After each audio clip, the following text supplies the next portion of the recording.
Welcome to Love Lies Chronicles. I always thought if things ever fell apart between us, it would be in private.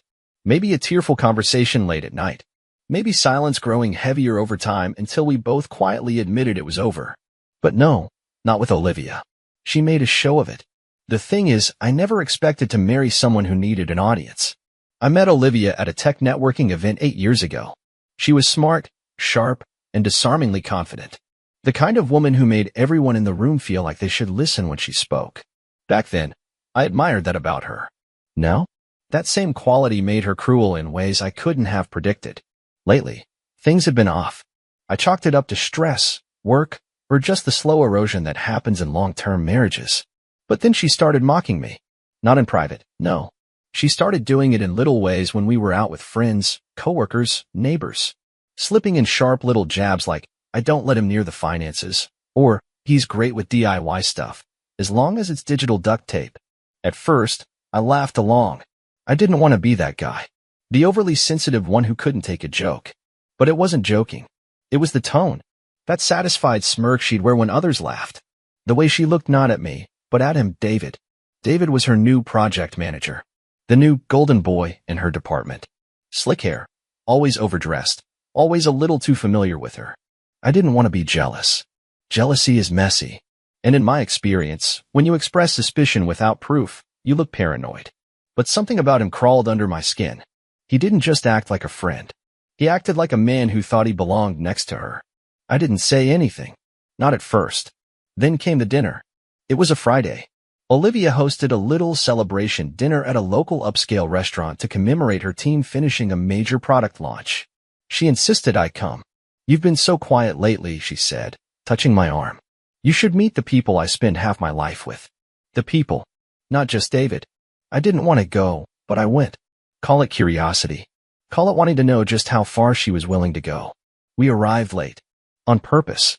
I wanted to observe rather than be observed. When we walked in, David was already at the head of the long private table, laughing, gesturing like he was holding court. Olivia walked straight to him. Not me. Him. Here comes the boss lady, he smirked, standing up and pulling her chair out for her. My chair was at the opposite end of the table. Sit there, babe. You'll like the view, Olivia said, waving vaguely in my direction. The others chuckled. I played it cool. Dinner went as expected. Small talk, wine, stories I wasn't a part of. Every time I tried to speak, Olivia either cut me off or redirected the conversation.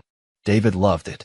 He leaned into it, joining her with these slick little comments like, I don't know how you put up with us tech people, man, or she runs a tight ship, at work and at home, right? I smiled. Said nothing. Let them run their mouths.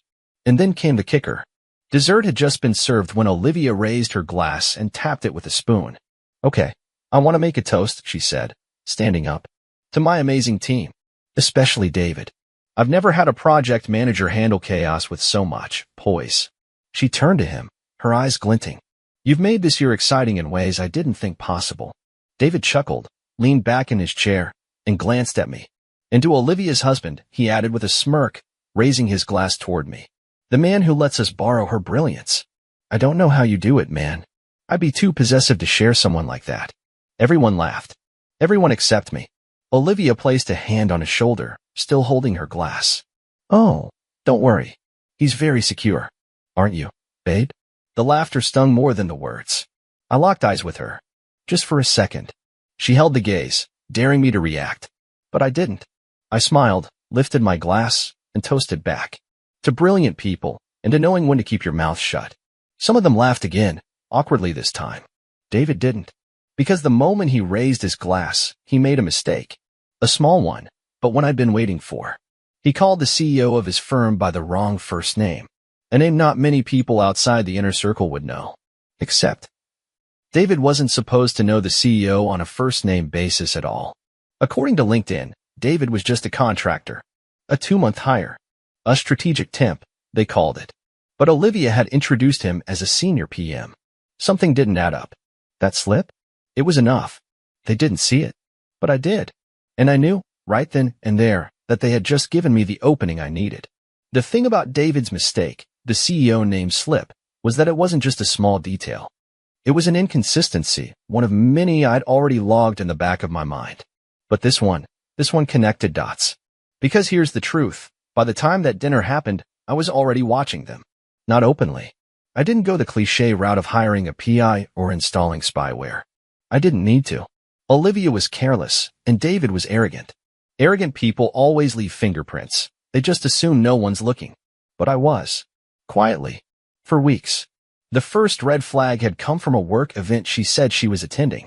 A conference in Boston, supposedly. But I caught her phone's flight confirmation on our shared calendar, destination, San Diego. It had auto-synced without her realizing. She deleted it hours later, but I'd already seen it.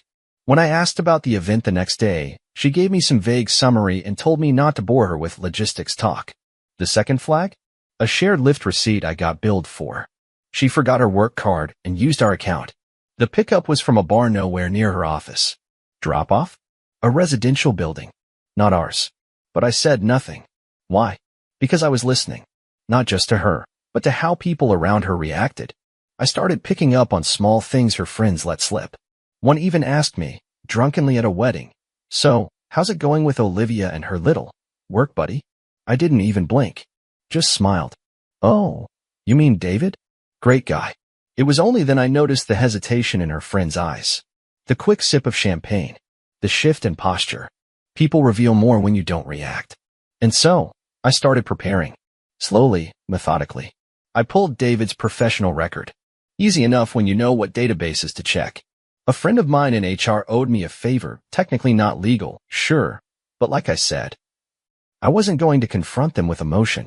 I wanted leverage. Turns out David wasn't a full-time employee anywhere. He was an independent contractor. 2-month stints here, 3-month stints there. No degrees. Just a decent-looking website and a knack for schmoozing executives. But the interesting part? He had 2 NDAs tied to former positions, both settled quietly after HR complaints involving boundary issues with female leadership. And guess what Olivia was at her company? Senior product lead. This guy had a pattern. And she was either blind to it, or part of it. At first, I wasn't sure what to do. I had enough to confront her. But I didn't want just a confrontation, I wanted precision. Exposure. Not a yelling match in our kitchen. I wanted the kind of truth that didn't need raised voices. So I played dumb. I let Olivia feel like she had the upper hand. She'd come home late, toss her bag on the counter, make some offhand comment about how David really saved the day again, and then disappear upstairs. Sometimes she'd walk right past me without a glance, smelling like hotel soap and overcompensation. I said nothing. Until the dinner. When he slipped. Because the name he said? It wasn't just wrong, it was almost right. David called the CEO Ron, casually, like he knew him. But Olivia had once mentioned that the CEO's name was actually Donald, which meant David was guessing, pretending, bluffing his way into familiarity. I wondered how much of David's persona Olivia had bought. Or maybe she didn't care. Maybe she liked the fantasy, the illusion that she'd traded up. That night, after the dinner, she barely acknowledged me on the ride home. She scrolled through her phone, smirking at whatever messages she and David were exchanging. Her screen reflected in the window, and I could make out one of the notifications. "David, you crushed it tonight." He looked like a lost puppy face with tears of joy. She smiled wider. I just kept driving. When we got home, she went straight upstairs. No goodnight. No nothing. I went to the garage, pulled out the folder I'd been compiling, printouts, screenshots, even a recording or two. Not for court. Not for blackmail. Just for the truth. I sat at the workbench and laid it all out, lining up each piece. Their inconsistencies. Their arrogance. Their carelessness. And then I remembered something. A month earlier, Olivia had mentioned that David was gunning for a full-time position. That the board was hesitant because of some old issues, but he was counting on a character recommendation from her to push it through. I smiled. That was the pressure point. The moment he needed her. The moment she became his asset. And if I could get to the board first? If I could reveal the lie before he locked it in? I wouldn't just expose them. I'd make sure neither of them could ever use that connection again. That's when the plan shifted from passive observation to active execution. And the first step? A quiet email. From me to the company's compliance officer. With no threats, no drama, just 3 very polite questions. Can you confirm if the contractor David R. is being considered for permanent employment? Are board members aware of previous NDA settlements? Would you like me to forward screenshots of recent behavior that may contradict company policy? Attached was a cropped snippet of the Lyft receipt.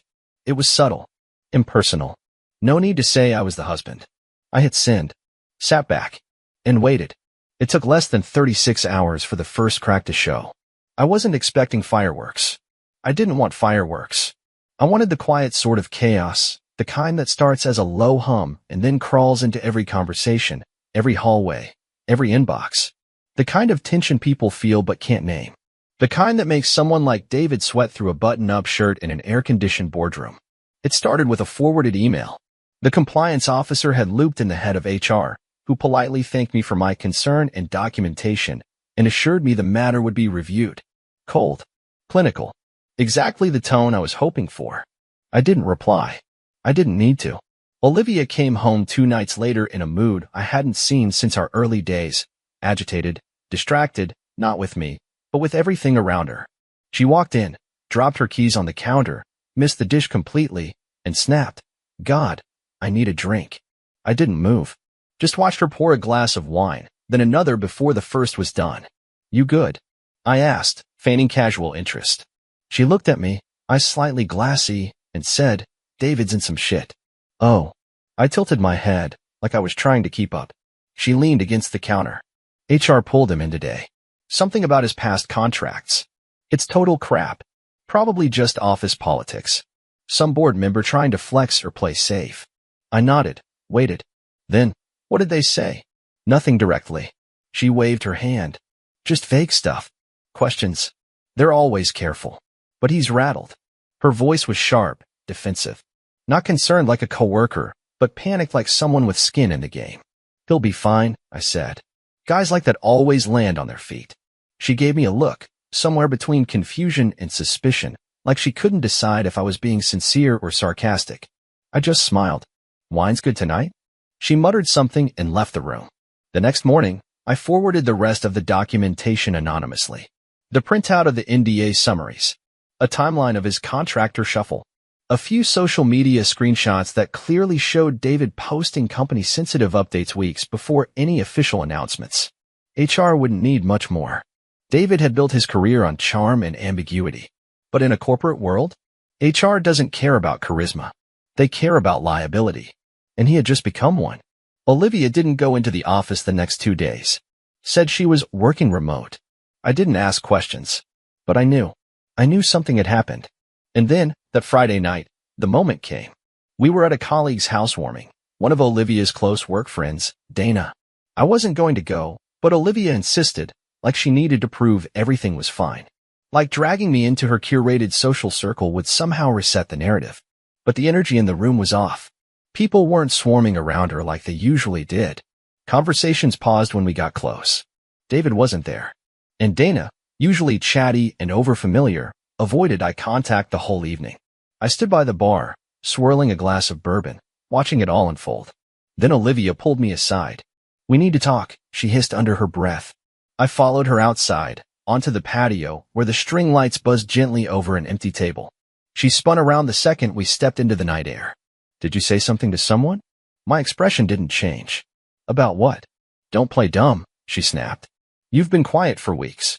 And now suddenly David's under investigation, HR's digging into emails, and people are talking. I let the silence stretch. Let her watch me process the accusation. Then I spoke slowly. Why would I do that? She didn't blink. Because you're petty. Because you're jealous. Because you hate that I found someone who actually sees me. There it was. The unspoken turned weapon. I nodded slowly. Right. Someone like David. She flinched, realizing she'd handed me the confirmation I'd never voiced aloud. But I didn't press it. I didn't need to. Instead, I stepped a little closer. So let's say I did talk. Let's say I did mention something. Why would that bother you, unless you've got more invested in him than just colleague admiration? Her breath caught, and for the first time, she looked not angry, not smug, just small, shrinking in the face of something she hadn't prepared for, consequences. You don't get it, she muttered. I needed something different, something exciting. You've been checked out for years. No, I said, my voice flat. I've been observant. There's a difference. She looked away. I let you mock me, I continued. I let you flaunt him around like he was some upgrade. And I didn't say a word. You know why? She didn't answer. Because I knew. I knew the second he opened his mouth, he'd sink himself. He was too arrogant not to. I stepped back, letting the words land. You were impressed by how bold he was, I said. Turns out, bold and reckless look real similar when HR gets involved. She shook her head, but it was weak. No fire. No denial. And then the patio door creaked open. Dana stepped out, half smiling. Hey, sorry. Didn't mean to interrupt. It's fine, I said, stepping past Olivia. We were just finishing. Because we were. Not just the conversation. Everything. By Monday morning, the damage was no longer whispered, it was structural. David had been put on administrative pause, which is HR speak for clean out your desk, but we won't say the word fired. Yet. Olivia tried to play it off like it was a temporary misunderstanding, just a precaution while they clear things up, but I could see it in her face. The dread had settled in. She wasn't worried about him anymore. She was worried about herself. Because here's the part she hadn't thought through. David didn't fall alone. He was a shadow that had grown roots that wrapped around her too. Her glowing recommendation had been the final nudge in getting him shortlisted for the role. She vouched for his character, his work ethic, even suggested she'd personally worked with him on strategy sessions beyond the scope of the team. Which was true. Just not in the way she claimed. At first, I didn't think her job was in danger. Olivia was good at what she did, very good. But the problem with climbing high is that the fall comes faster. And the people who cheer for you at the top? They're usually the same ones who quietly step away when you slip. And that's exactly what happened. She got pulled into a meeting that Tuesday, 90 minutes long. When she came home, her face was pale and expressionless. They're doing a compliance review, she said, dumping her purse onto the kitchen island. Standard procedure, they said. I didn't say anything. She turned to me, searching for some kind of reaction. They're checking all my communications with David. Everything. I just nodded. Makes sense. You don't even care, do you? She snapped, voice rising. You want this to happen. You're enjoying it. I looked up from my laptop. You embarrassed me to impress a guy who couldn't even spell his CEO's name right. Now you're shocked it backfired.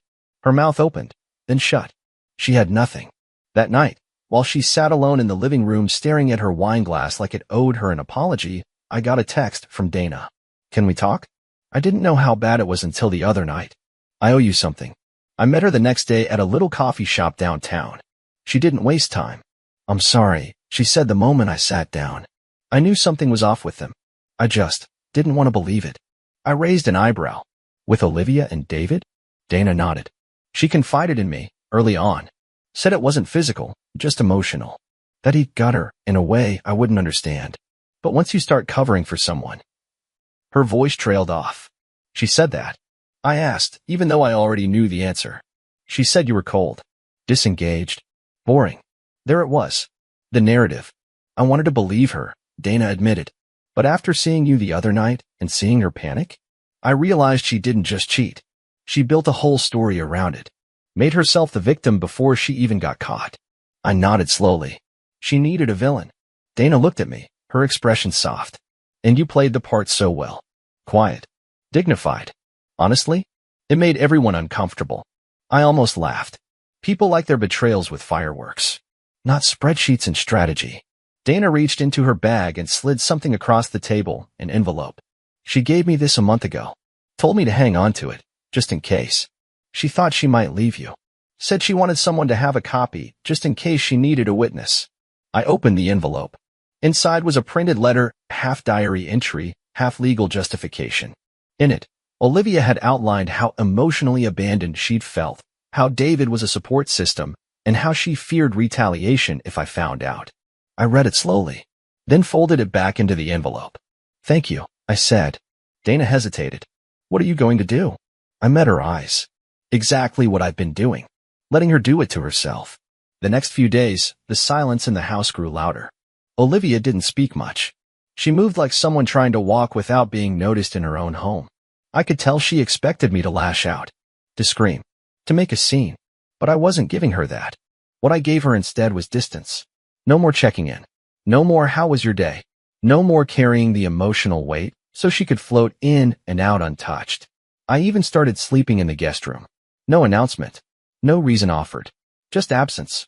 She noticed, and it terrified her more than anything else. On Thursday night, she knocked on the door of the guest room. I didn't answer. She opened it anyway, standing awkwardly in the doorway. She started. I don't know how we got here. I looked at her calmly. Yes, you do. You just didn't think I'd let you stay here alone. Her shoulders sank. I never meant for it to go this far. David was a mistake. No, I said. David was exactly who you wanted. The mistake was thinking I wouldn't see it. She swallowed hard. I just wanted to feel like I mattered again. And what did you think I was doing? I asked. When I paid the mortgage. When I worked late. When I said nothing and let you spin your version of reality. What did you think that was, Olivia? She didn't answer. Couldn't. I stood up, walked past her, and paused in the hallway. I was trying to matter too. I just didn't feel the need to do it in someone else's bed. Then I went downstairs. I didn't need her apology. I needed her to sit with the echo of everything she'd undone. By the following week, the silence had mutated into something worse, acknowledgement. Not the loud, cinematic kind. The quieter kind. The kind where people around us started shifting in how they looked at her and how they looked at me. The polite smiles at her office happy hours became nods of obligation. Her phone barely buzzed anymore unless it was work-related. David, from what I'd heard through the grapevine, had been blackballed from 2 other firms due to his now-known NDA record. The industry may tolerate flirtation, but it doesn't tolerate exposure. And as for Olivia, her fall didn't come with some big email from HR or public shaming. It came in meetings where people no longer asked her opinion. In projects reassigned without explanation. In the promotion she'd been fighting for being quietly given to someone else, someone who hadn't vouched for a fraud. She was being frozen out. And the worst part? She knew I'd lit the match. She just couldn't prove it. The moment of final unraveling came on a Thursday evening. We were both home, barely talking. She cooked something, probably out of guilt, but neither of us touched it. The air was still and loaded. And that's when she finally said it. I don't know how to fix this, she said quietly, not looking at me. I didn't look up from my laptop. You don't. You want a divorce, she said it like a question, but her voice was flat. No fight left. I paused, then closed the laptop. No, I said. I need one. She didn't cry. That was almost worse. She just nodded, like someone accepting a sentence they always knew was coming. I never meant to hurt you. That part made me laugh, softly. You didn't care if you did. That's worse. She sat down across from me, hands clenched. It just felt good to be wanted. So you humiliated me? In public? I asked. Because he looked at you like you were the smartest person in the room? She blinked fast. I thought maybe if you saw someone else wanted me, you'd try harder. I wasn't the one who stopped trying, I said. You just started needing attention that didn't require effort. David made you feel powerful without you having to be better. She flinched. It landed. And now, she whispered. I stood up, walked to the cabinet by the kitchen and pulled out the manila envelope I'd prepared weeks ago. Placed it on the table. Inside, my exit plan. I'd met with a lawyer, sorted finances, protected my retirement. I wasn't looking to ruin her, but I was looking to leave clean. She opened the envelope and scanned the top page, her hands trembling slightly. No court drama. No exposure. Just sign, I said. You keep your reputation intact. I walk away with mine. You lose me, but you don't lose everything. She stared at the papers. You already told them about David. I didn't tell them anything they didn't have the tools to discover, I said. All I did was nudge. She nodded slowly, finally understanding. You're not like him. I never was, I said. But you never bothered to notice until you watched him burn everything you built. I turned to walk away, then paused. You made me the punchline at that dinner, I said without turning back. But the moment he opened his mouth, I knew exactly where to strike. And I did. I heard her breath catch, like a sob that didn't quite make it out. I didn't wait. I packed that night. Quietly. Methodically. Just like everything else I'd done in this entire unraveling. She didn't try to stop me. The house looked different when I left. Or maybe I just did. 3 months later, I was in a different apartment, lighter in every sense. Dana reached out once to say Olivia had quietly transferred to another team. Less visibility, no direct reports. David, as expected, had moved out of state and started a new consulting firm, which was just a recycled website and empty LinkedIn profile. No connections, no endorsements. I saw Olivia one last time at a mutual friend's birthday gathering. She smiled at me across the room. Polite. Hello. She raised her glass slightly, like a truce. I nodded back, just once. Then I turned to the person beside me and said, That was the last woman who underestimated me. And this time, they didn't laugh at me. They understood exactly what I meant. Dear listeners, please share your thoughts in the comments, and do not forget to like, share, and subscribe to the channel.